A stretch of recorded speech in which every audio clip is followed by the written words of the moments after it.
My name is Ann Pierce. I am the director of the Creative Arts Program here at SOCA. I want to welcome you all. It is with immense gratitude and pleasure that I thank SOCA University of America and introduce to you Emeritus faculty and artist in residence, Arie Gallus. Gallus has and continues to dedicate his life to his wife, Sarah, their family, and to his artistic practice, which spans over 70 years. Gallus' artworks speak to some of humanity's greatest horrors, joys, and everything in between. It is with his wisdom, experience, and courage that enables Gallus to reach transcendent space through his daily practice of drawing and painting. It is through the creative process that he continues to maintain his awareness of and sensitivity to those whom have lost their lives, those who still walk the earth with us. Marc Chagall writes, "If I create with my heart, almost all my intentions remain. If it is with the head, almost nothing. An artist must not fear to be him or herself, must express only him or herself. If he or she is absolutely and entirely sincere, what he or she says and does will be acceptable to others. Arie Gallus never fails to be his full self. Please join me in welcoming Arie Gallus." Hi. Hi, good evening, good afternoon. I have no idea what time zone everybody is, but welcome. This is unlike some of the other presentations. It actually has more talk and maybe less images, but we're just going to be discussing the images in much more detail. People believe that somehow artists are some sort of idiot savants that, they just have an idea and the idea just comes out and it's the most natural way. Well, it really doesn't work that way. You do think about your artwork, you do think of what you want to say, and then you get engaged with your artwork, and your artwork saying, no, you're saying it all wrong. I mean, or you're saying it the bad way, or you're not saying it all, or whatever. And what I'm going to lead you through here is through a process of two distinct drawings in charcoal that changed as they worked. The original concept had an idea to it. The original concept had a certain look that I thought it was going to be, but reality of actually working on it for literally weeks at a time on this, and it's charcoal, so you can add and detract, and you can erase, and you can smear on and so forth. It's a kind of a fluid medium, and it does allow itself to change. It allows itself to actually be manipulated, and the drawing itself manipulates me. And I'm sure it goes for any artist or anybody who's doing any kind of things in creative level, or even if you happen to be a plumber trying to figure out how to take the sink apart, no matter your original idea disappears once you start really working on it and something else happens. And so the same thing with art. I don't want to use any highfalutin phrases about it, but it's a certain kind of a love affair that's very reciprocal with your work of art. And in certain times, you seem to be directing something, and at other times, your hand is directing you, and at still other times, the image itself tells you to knock your hand off and do something else because you're going and doing it all wrong. So some of you have seen my artwork before, some of you have not. So I have a sort of a short introduction to my previous drawings, especially just using black and white at this point. And then we're going to go into the two drawings, with a little bit more intensity. The first ones are going to go kind of quick. I'm just going to do a very brief description. So here, let's start the ride. I'm starting it, you're starting it. So I'm going to get the share screen. Hopefully this thing works. Okay. Good. All right, please move this window away from the shared. Okay, that's better. Okay. The screen sharing. Okay, so what's happening? It's always like that, isn't it? You are, You at your first slide, Arie? yes, I'm trying to find it. This is, you are share screen, that's correct. I'm trying to get the first slide going and it's not happening. Okay, stop share for a second. Okay. You had it for a second there. Your presentation is open. It is? No, it's not sharing yet, but I just want to make sure it's open on your computer. Okay, Then hit share screen. 1 second. So, okay, I'm gonna go ahead, share screen. Okay, now this is it. Power slide, so this is it. Which one should I use? They're the same, right? Well, you have to go to share screen so I can see what you're looking at. This is the presentation. Okay, I see it now. All right. And I'm gonna start Start your slideshow. slideshow. Correct. Yes. Oh, I said slideshow, full screen from From beginning. begin. Oh, 1 second. From current slide. Okay, that's it. Good. Okay, now how do I make this full screen now?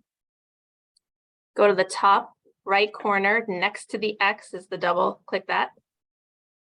Yeah, just Oh, double click it. Click This it one more time. Okay. No. Slideshow. Go to view. See it? Scroll View. all. Yep, right there. And what I say? I'm trying to see full. I can't see.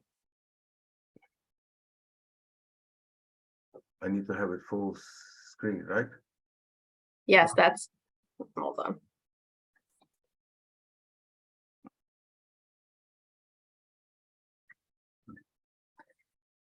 Go back to slideshow, Arie. Okay, from beginning. No, that's correct. Where's the full screen? Here. Just bear with us.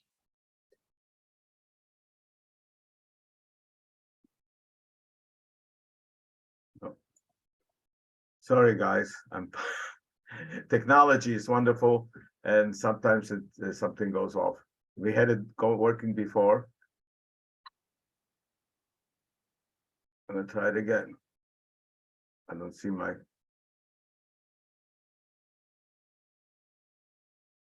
Save to this PC. Should I go to the PC itself?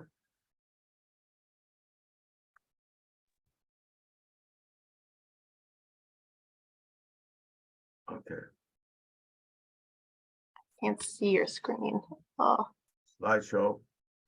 From current slide, start slideshow. double click on the first From beginning? slide. Number 2. Yes. That's your first screen. That's your. Okay, I can do it this way. It's not full screen, but I'm trying to get this full screen, that's all. That's fine. Okay, it's gonna be fine this way, right? Yes. Everybody sees what I have here. I'm sorry, it's not full screen, okay? And, Hold on, Arie. okay, I'm trying to remote over to you. Can you give me access? yes.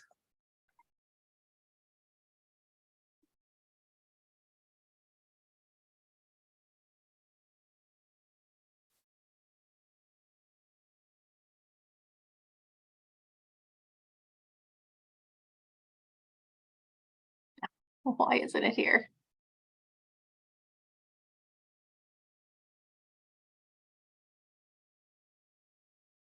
Should we start again here on this window? Start again from full? Can we just do it this I don't know why it's not. I don't know.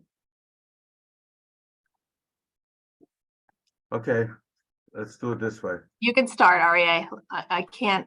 Okay, I got control again? Let me give it back to you right now. Thank you. Okay, you're good. Should I put new share on it or not? It says you are. No, you're sharing. You're sharing with everybody. Everybody can see your screen. Okay, good. All right, excuse me for this slight delay. Tim, keep smiling. All right. Those are two drawings that I did over the last 2 years. And there were different drawings with specific assignments. And you sort of will be able to see what's coming up because you probably see it on the left-hand side of your screen. And first, I'm going to do a sort of a short survey of early works. An artist does not come out of a chicken egg one day and all of a sudden becomes an artist. There's a process. Now, I happen to live long enough to have enough stuff here to fill in a few hours of work, but decided to choose only a few to show you. So this is one of my pencil drawing. I did it in high school. Probably I was a junior then. There was a guy fishing down by the Chicago Canal and so forth. And I just show you, I love, this is first freshman year at college as a pen and ink drawing of Borough Park in Brooklyn, the station down there. This when I was a junior in Rome, there was a sketch for a painting which somehow somewhere got lost. It was a crucifixion about 5 feet wide and 7 feet tall, and I have no idea where it is. It might be someplace in Italy, and who knows? Someday they'll find it. But but I was fascinated with light, so you can see that my graphite drawings, that this is the ones I did in Wisconsin. I was trying to create a feeling of luminosity by allowing the paper itself to be luminous. I went through a whole period of those kind of really gesture and smudge drawings. That's an homage to my friend Richard Archfrage. This is using everything else from erasers to texture to needles and so forth. This is a drawing that's sort of a fisheye view looking down on a landscape because I became fascinated with landscapes at that point, which is I still carry it on. This is a graphite drawing from the same series where I'm sort of, creating clouds flying over a certain kind of landscape. Also this drawing, which is, it's not a collage, it is a drawing. It is the first movement of the Wehrmacht in September 1, 1939, which is the war. And you can see there was a slide here of the German attack corps breaking the border between Poland and Germany and attacking Germany. And behind it is a screen of Beethoven's Ninth and Schiller's work that all people will become brothers. And this is a total antithesis of that. And that's why Beethoven's works were erased. This is a 4 by 6 foot drawing in charcoal of Auschwitz based upon reconnaissance photographs. And in the same series of 14 stations, this is the camp of Buchenwald, again, charcoal. And this is the camp of Ravensbrück, which is on the same thing. While I was still working on it, I fell off a roof and I broke my arm. So instead of giving up drawing, I did 20 drawings based upon the x-rays of my arm. And I call them sinister drawings because I did them with a sinister hand. So that's what my bone looked like inside. It was not too comfortable, let me just say that. Thankfully, I can raise my hands now and, therapy. This is a drawing I did of my mom about 2 years before she passed away. Then I took a whole series of drawings with just trying to push pencils and drawing in different directions. This is one of the drawings on my Moonfield series, which I use textures and gesture and scratching and so on a very hard paper to create this series. I don't know why they call Moonfield, tell you the truth, maybe because it sort of looks like some kind of pocket thing. And that was part of a suite called Graphite, which is actually 60 drawings, 20 of each, and moon fields being 20 of that, then followed by cloud fields. Now, this was a different kind of assignment to me, using only powdered graphite and kneaded eraser and sometimes pink pearl eraser. So these drawings were done strictly that way. That was totally different from the previous series. Now, the third part, which is Pepper Tree, which was hanging here in the exhibition, this drawing, I decided not to touch eraser at all and just draw straight. It took me about 20 pencils and about 3 weeks each, but I did a series of those drawings based on the Pepper Tree at Krishnamurti Retreat in Ojai, California. This drawing is a charcoal drawing. It's a Hippocratic oath. The doctor's supposed to do no harm. And this was done for a conference that talked about the crimes of the Nazis, especially the Nazi doctors experimenting on people. So what I did is I wrote the original Greek Hippocratic oath in Greek, and then cut off an inch of each one and erased them. So it sort of looks like the prisoner garb. So that was an artist's statement. I followed this up by a whole series of aerial views of California, imaginary aerial views of California. This is pencil. It's, oops. And this is actually this is Conte pencil, black and white. This is different. It's almost a charcoal, almost a Conte stick, but it's not. It's just 8 drawings, which is about 7 feet tall, of based upon a single scene of Kansas in the winter. Now comes Spinoza. I was asked by my colleague and good friend, Oleg Galikman, about doing something about Spinoza. They were thinking about doing some kind of a conference based upon the thoughts and so on and philosophy of Spinoza. So I didn't know much about Spinoza at that point. I mean, I knew who he was, I knew what he did, and he was a lens grinder, he was a philosopher, he was excommunicated by his co-religionists. He had a whole different concept about what the concept is of God and so forth. And so what I first decided is to use this. This is the credo. It says, "Hear, O Israel, the Lord our God. The Lord is our God. The Lord is one." And I decided to use as a part of it. Then I found a letter on the computer of that actually Baruch Spinoza or Benedict Spinoza signed. And I said, I got to use this as part, imagining that he would be actually writing. So I'm going to catch him in writing of the process. And of course, I reversed it because obviously Spinoza will be up there writing down and I'll be looking at it from the other side. And then I got Oleg to pose. Now, no, he is not following Mr. Spock, okay?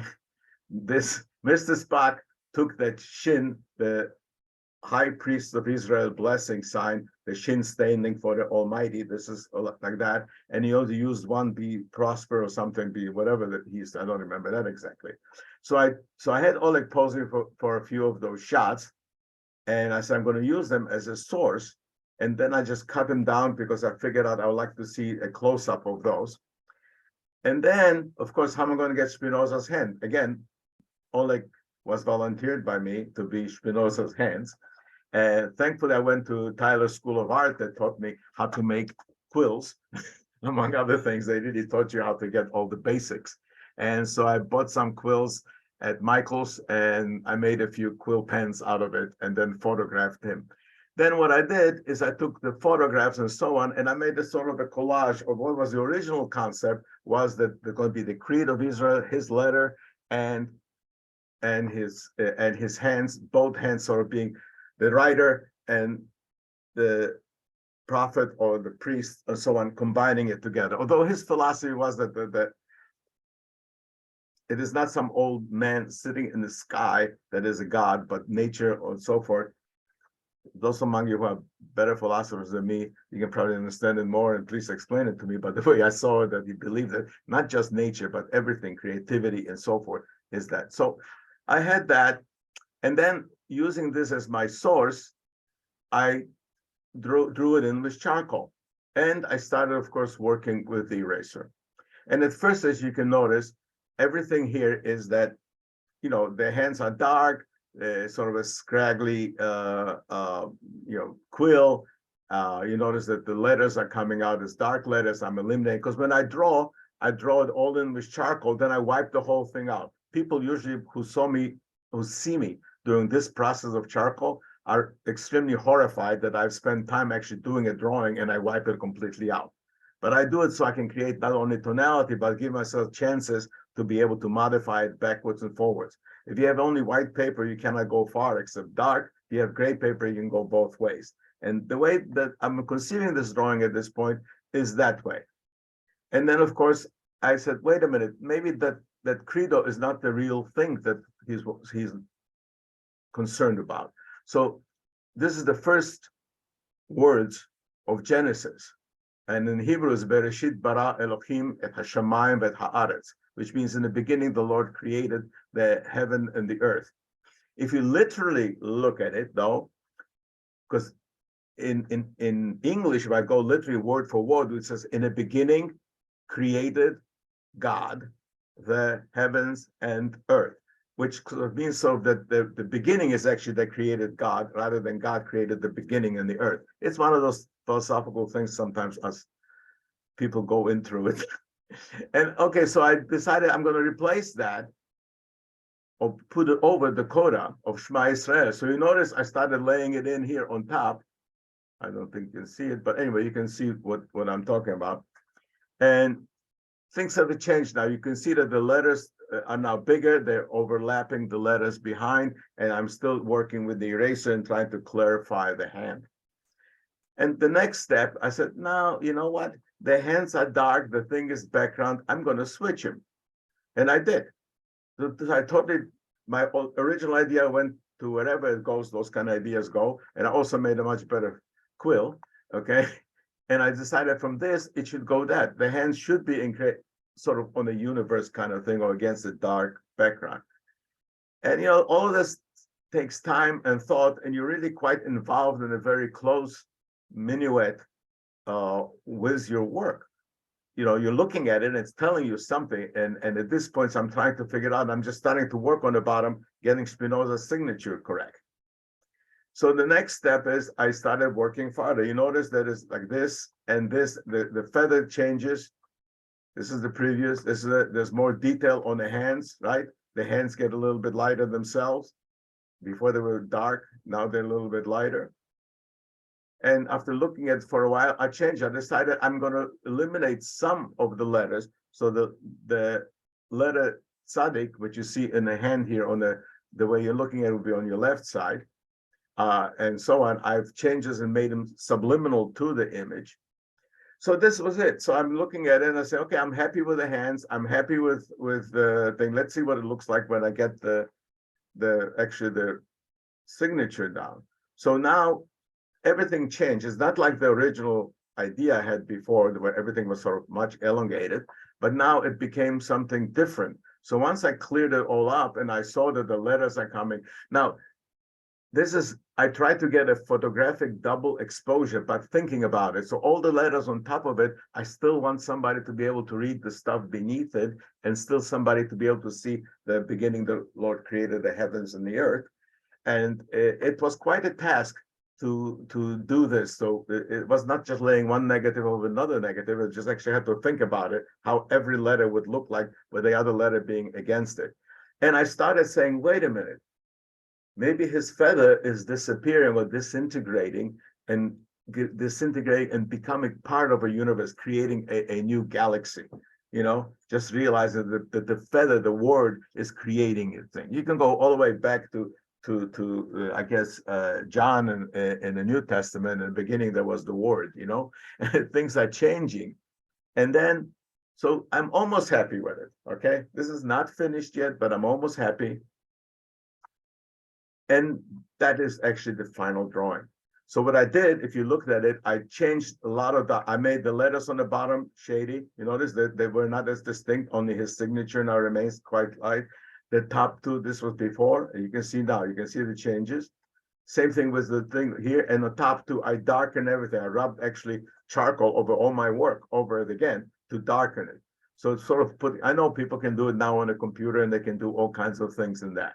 But as I said in many other lectures, if you don't know what you're doing, and you're working on pencil, you get maybe one lousy drawing in 3 weeks. But if you're working on a computer, you get 10,000 lousy drawings. I think that's not make any difference. So the process here was that I thought in the end, I was very happy with it because it talks a little bit about universality about it. It talks about his writing, which happens to be in Latin and not in Hebrew.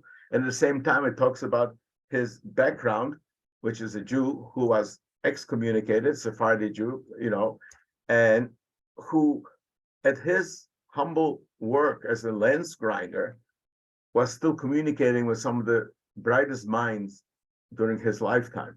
And I thought that was a very important way. So this is my statement as an artist trying to perceive it.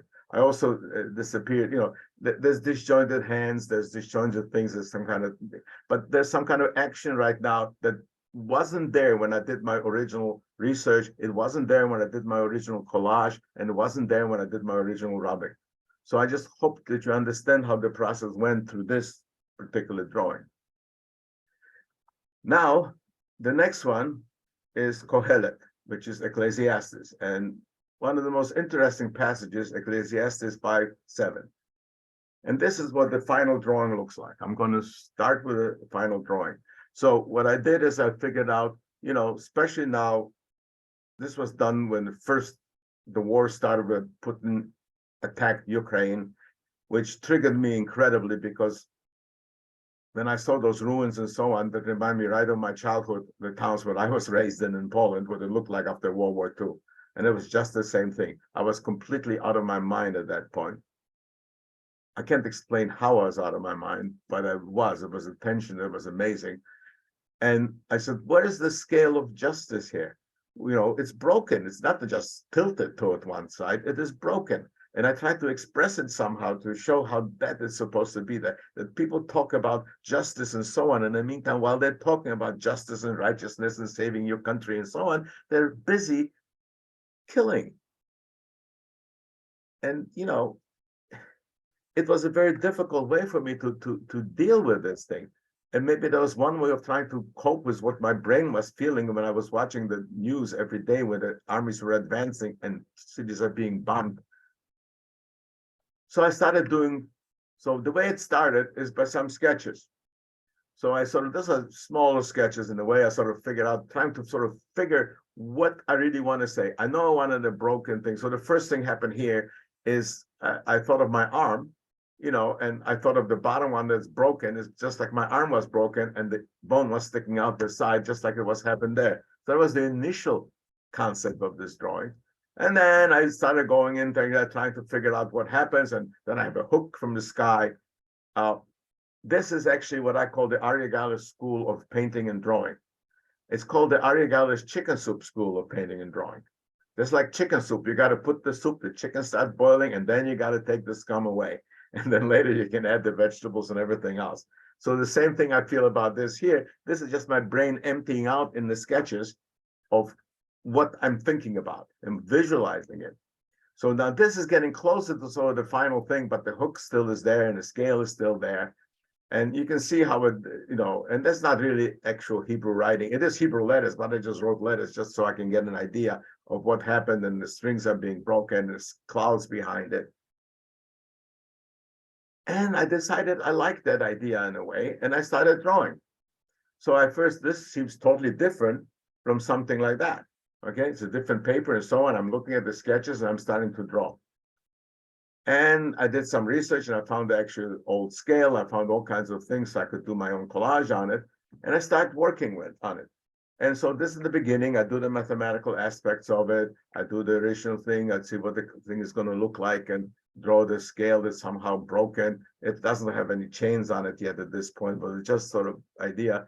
And I came up to this point and so forth, and I started erasing it to start working farther. And I said, Arie, you're totally in the wrong, you're not on the wrong street, you're in the wrong state, maybe in the wrong planet with this. So I just tore it up. And that was it. I said, okay, let's start again. So, the phrase that people say, back to the drawing board, I can actually say it, because I can actually go back to the drawing board. So I started doing some more sketches. I decided some kind of some fruit tree of justice rooted in the sky, and how, it's bearing fruit and so forth. And that didn't make any sense. And this all of a sudden hit me that makes some kind of sense, that I'm going to catch it in the moment of flying. The moment that the actual thing is breaking, the scale is just throwing down, and it's over the landscape. And you notice I put on the bottom where I'm going to put the Hebrew phrase, what's going to be in there, which inspired me for this particular drawing. So I made, again, a collage.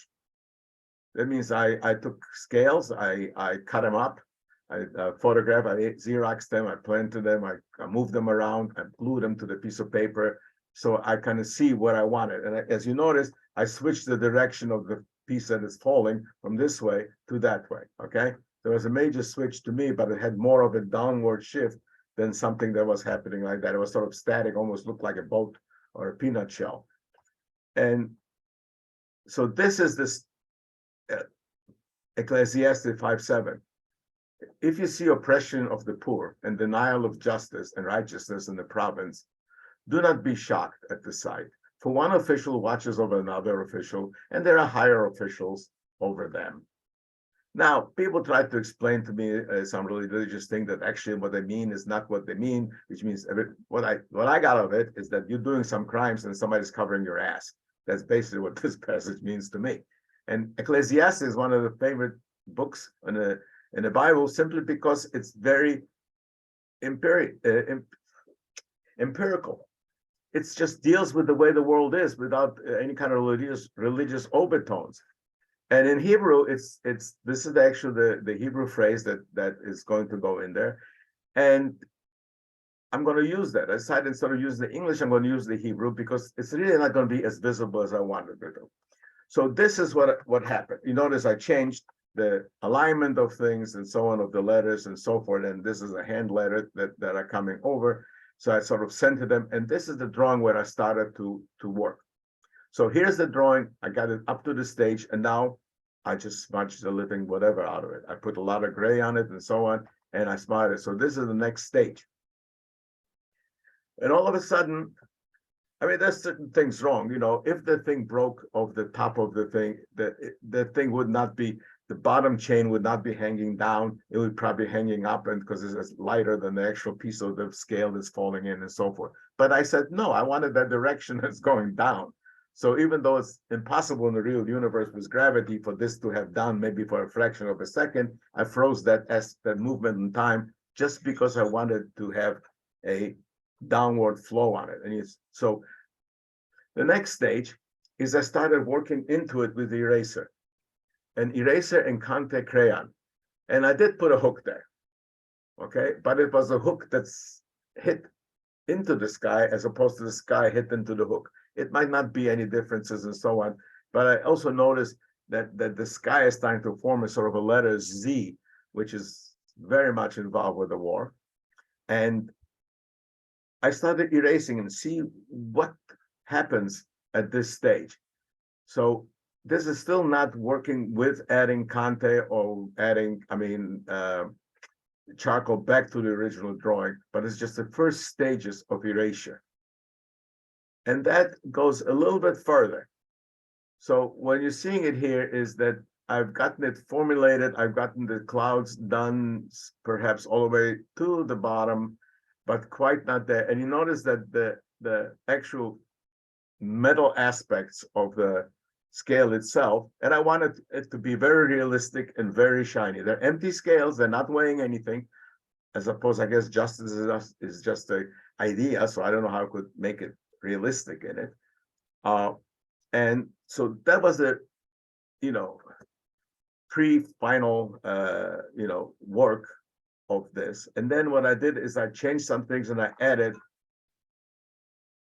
texture and highlights to this. So therefore, this thing appears now much more metallic than I wanted to. And plus, it gave it it's almost using optics in a way that by keeping the background and the clouds in such a fuzzy and fractal state and making the scale itself so literally almost hyper realistic, it created almost as the thing is floating. The hook is not hooked up to the sky or anything. Whatever that broken scale is doing, it's hooking in there. And, this was actually published in the Journal of Jewish Studies as one of the images. But I look at it, I have them now. They were in an exhibition here that's closed about a couple months ago. And I have this and the Spinoza drawings at my house. And they're kind of inspiration because it's not that I've come up with something that is unique. It's not that something I come up that nobody else could do. There are other people that are as good or better than me in the art world and so on, but it was my vision.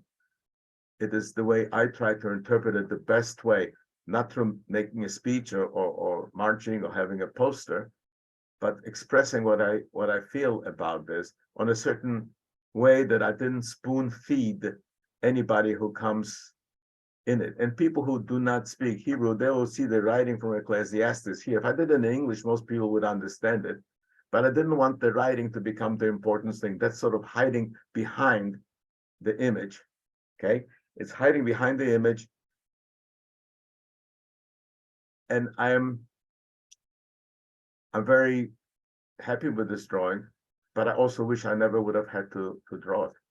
I wish there was no such thing that would inspire me and to actually deal with this thing as such. People say that I may be apolitical or whatever, or why don't I do more statements politically and so on. I think I did plenty. I think in my Holocaust series and some of my other works, including my writing or whatever, and in this thing, I think I'm talking about where my soul hurts. I'm trying to explain something that I've seen enough to see that something is broken. And the people have concrete ideas how to fix it, don't know anything because they're just going to fix it and turn the scale the other way. So as an artist, I let it sort of break, and this now is constantly breaking. If you look at this image, if this thing survives century or whatever, people can look at it and it's still going to be the same scale in the process of just being disintegrated. Anyway,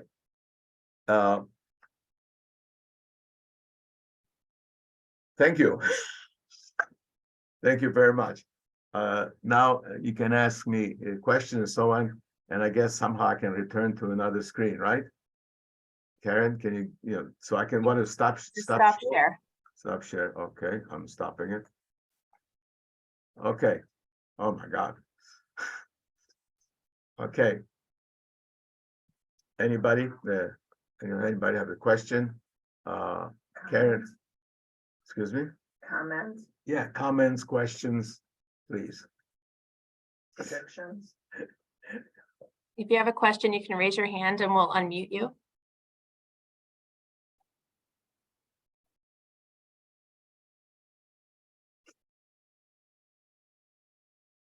Yes. Rita, unmute yourself. Who's trying to ask a question? Rita Blit. Let me find her.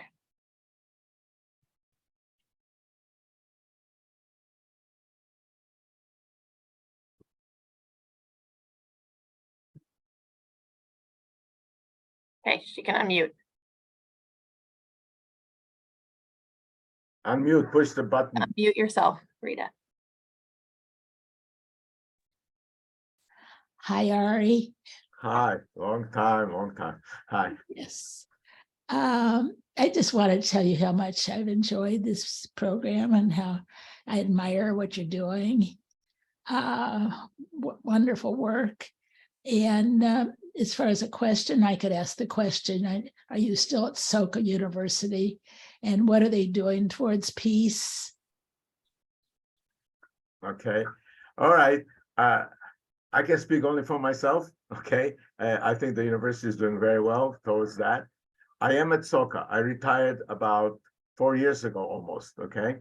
And what Soka did is instead of throwing me out on the garbage heap or whatever, which most universities would have done, they made me artist in residence, provide me a studio in the basement here, which was a storage room. And then my wife and I fixed up and built the racks and so forth together. And so I am artist in residence now, on a 3-year contract at a time. I still got 2.5 years of my latest contract left. So, I'll make it to 80 that way, like I'll be 81 when it's finished. But if you went to walk, by the way, to look for my studio and you look at the door, how it says, Arie Gallis, artist in residence. My door says Arie Gallis, artist in basement residence. That's in the sky. That describes much better the thing that is happening. And now the university is doing one of the things that university can do the best here without doing anything literally, okay, is to provide an environment where people from different countries, where they in their own homelands would hate each other across the wall, but here they get to understand each other as human beings. To understand each other, it's like, I haven't seen, by the way, the new version of All Quiet on the Western Front, but I've seen the old version, And the same thing here, the reality and the horror of war, and the person realizing once he gets into a mortal fight with a French soldier and he kills him, and then he looks to the soldier's wallet, I would say, and sees the picture of him and his children and so on, it becomes so much more human, the horror and the toll of it. So I think what Soka is doing is allowing people from different countries to actually, work together and have classes together, get to meet each other. As I say, I do not run the university. God bless them, they're doing a job. So, I'm just very delighted that I don't know what it is. I didn't have to pay them. Decided to make me artist in resident. They gave me a place. And living in Southern California to have a studio would have, especially in the retirement, they would have broken me. So I'm just keep working. This is wonderful to be able to come here and work. And not only that, I'm not isolated. I can see my friends in the faculty. I can meet new students. I'm part of the community as opposed to being somebody left aside, like in some other places. Good. Good for you, and best wishes. Thank you. Any other comments? Yes. David, unmute yourself. Oh, good. Hi, everybody. Professor Arie, I was looking at very closely the drawings that you're doing, and because I have a little insight from the interview that you and I had put together, and it reminded me of something that you mentioned when you were in Poland as a small boy, and you said that these kind of posters that you were seeing during that time of Mussolini and the German expressionists and posters, on knives. Do you see the influences in the work we just saw there in those posters? Am I making this up? No, look, I did for a while, I did make posters. I was actually making posters myself, for plays and so forth. Actually, if you want to know who really influenced me in the beginning, is actually the constructivists, the Soviet posters. And then, of course, in Poland, I guess the Polish poster makers were very famous for it. And I really loved the graphic aspects of what they were doing. And I was friends with Wojciech Fangor, who unfortunately passed down, but he was a good friend. Actually, I inherited his studio from him in Madison, New Jersey. And he was a poet. And I met some people like Jan Lenica and some other people that actually made physically. So, and my teacher at Tyler School of Arts, Stanisław Zagórski, he does book covers and so on, record cover. He did, I think, the Steel Wheels cover for the Rolling Stones and so on. So yeah, graphics, I don't know what the sensitivity is. I guess I'm pretty conventional in graphics, as opposed to other people who are much braver than me. Okay, I'm not being humble. I'm just saying that they're there. So yeah, I'm trying to say something through my poster, but I'm not trying to shut. I'm not.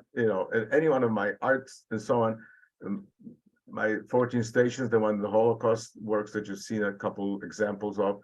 I'm not painting bodies burning or people, torturing other people. I'm just showing that's where it happened. There's a reconnaissance, some of them taken by the Nazis themselves, the photographs that were captured. And I let people feel what they do, because art is not a one-person way. It's not only one way I'm talking about. I'm saying is that artists is like, really, when the work is finished, art is only one half of the equation. The other equation half is the people who are actually looking at it. The people, how they come with their own life and their own sensitivity and what they interpret on it. They might find something that the artist wasn't aware, or the artist was subconsciously aware. There's a lot of things that happens. I've said in some of my other talks, you don't do art so you can hide it in the closet and sit there occasionally with a flashlight to look at it. You're trying to open it to the people. And when you open something up to the people and you throw your work out in the world, there'll be all kinds of reactions to it. And I didn't want in any of the reactions to people feel like I'm spoon feeding them something. This is what I feel, this is how I work and so on. Use your conscience, use your thing, whatever. It could be something that's revelatory to me, what you can see in the work, which I didn't see it. Or maybe something that my work will bring to some viewer that becomes a revelation to them, So yes, we are influenced by everybody. As I mean, I have some important people that were my influences. You know, I'm a product of all my teachers, and one of them happens to be your father. You know, Karl Fernbach Fleischer. Okay, I remember you as a little kid. Actually, I was living in your attic for a while. I had a studio there, right? You know, but you know, Karl was probably one of the most brilliant people I ever met. You know, and himself, I guess he was a kinder transport person too that left Germany, right? You know, and it's a funny episode because I think I told you in my first design class was Carl, right? I was a freshman and we had an assignment, and every assignment that Carl had us put the works up on the wall, and everybody's else work looked fantastic and mine looked clumsy. I mean, I was saying to myself, what the heck am I doing in art school? Look how beautiful the other works are. Mine was just line. The assignment was do something with line. That was the assignment. And people did some beautiful drawings. And I just had a couple different lines, a thick, a thin line, and so forth, almost constructivist kind of in concern. And I had a big square in the middle of the left-hand side of the drawing. And the teacher, I didn't know him then as Carl, you know, I knew at anything, but the teacher walked around, there's about 26 people in the class, and he looks around and he says, there's only one student who understood my assignment. And he pointed to my work. And I was like, you know, I said, here I was about to give up, you know, school, etc., because I saw how clumsy I was. But you know, and he understood that the square that I had on the side is actually an end of a very thick line that goes out of the frame of the picture. And that's how I thought about line. So yeah, we are all products of everybody else plus your own accidents. Creativity in art, I think, is making an accident, making a boo-boo, you know, and then saying, hey, that looks really good. And then remembering how to do it again on purpose this time, you know. Of course, by making it again on purpose, you're still going to have newer boo-boos, you know, so you just keep evolving that way. Thank you. I'm glad you didn't quit.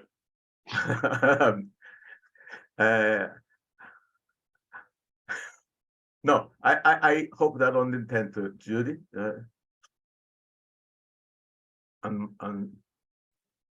Hi, Arie. That was a great presentation. And, you know, it's always a pleasure to hear you talk about your work, which it's always so genuine and full of humor and also serious stuff. And in this case, I was really struck by both drawings and wondered if, thank you for sharing the way you built these drawings, first of all. And it was interesting from the first one to see from the beginning to the end, and then the reverse order on the second one. That was an interesting shift.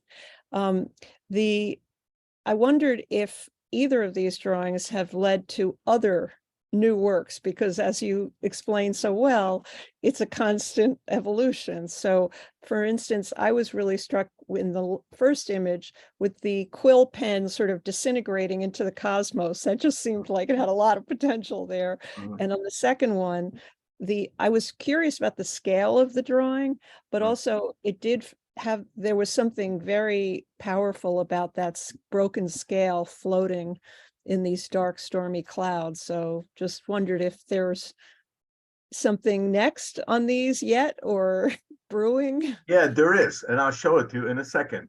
Okay.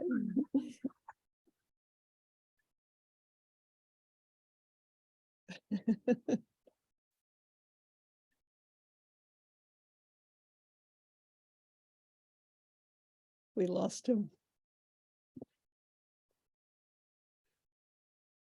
After all this black and white, right? I switched to oil pastels with full intense color. And this is one of the works based upon the landscape again. Right. Okay. So that's one. Like this. Yeah. Upside down. Yeah. Here's another one. I'm not going to show all of them. I have about 8 of them that are happening. And I'll show you one more. Okay.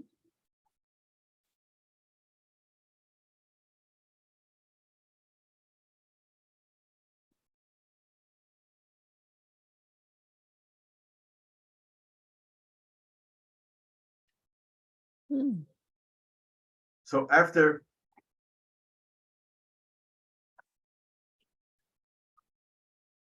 after all this black and white in charcoal, you know, my brain wanted color, and it wanted to have a certain kind of a catharsis of the sorts.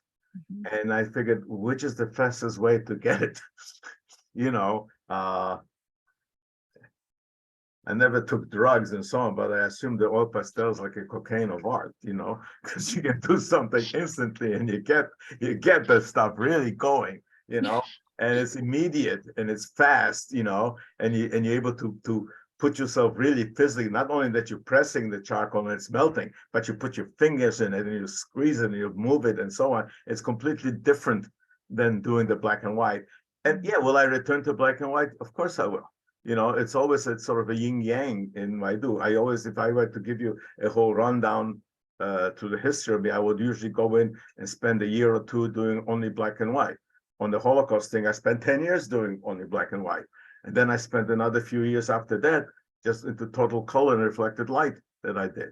So yes, you know, all of this was a grueling, those two drawings I worked, it was pretty mentally grueling and challenging, but rewarding at the same time works. And then this thing of going back to my love of aerial landscape and making it as abstractions, you know, and being able to use full intensity color was a wonderful thing for me, you know, to do. It was just, you know, what can I say? Things are rainy. Our roof is still broken. You can sit at home, you know, and do it. So, you know, sunny California at this point is flooded, but you know, no, but I will keep switching. You know, I hope I can come up with different things. Also, sort of refreshing to do that, because while you're doing color, you're thinking about black and white. You're doing black and white, you're thinking about color. Got it. Thanks. Thank you. Any other comments? Questions? Well, all I can say is thank you very much for being here. It is one of the aspects, on certain level at my age, I'm becoming some sort of a Luddite in a way.